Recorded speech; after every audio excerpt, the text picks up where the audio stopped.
KeyShot Studio render quality has three modes: maximum samples, maximum time, and custom control.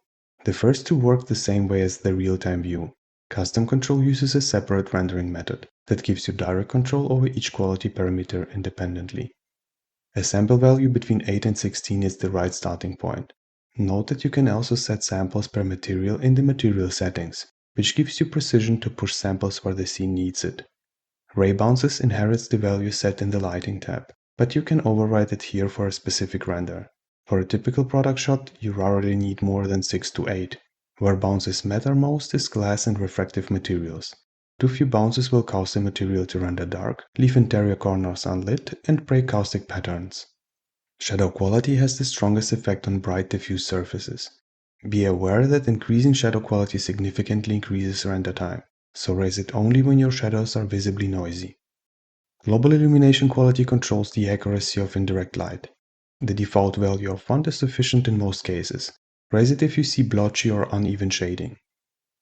DOF quality controls how clean the depth of field looks.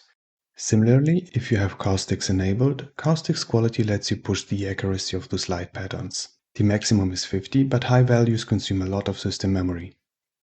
Anti-aliasing quality smooths jagged edges. The default of 1 is fine in most cases. When you are rendering with alpha and the object color closely matches the background, increasing anti-aliasing to 3 or 5 eliminates the edge artifacts. Sharp shadow is on by default and is generally recommended. It produces accurate sharp shadows where the lighting calls for them. Disabling it also disables global illumination entirely. Sharper texture filtering preserves detail in textures viewed at grazing angles, where the grain would otherwise compress and blur. It does increase render time, so enable it only when textures are prominent at steep angles.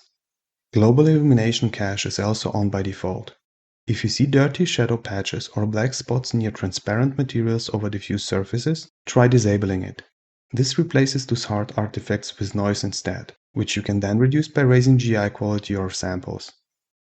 One thing to keep in mind with custom control: because it uses a different noise pattern than the real-time view, denoising has less impact here than you might expect.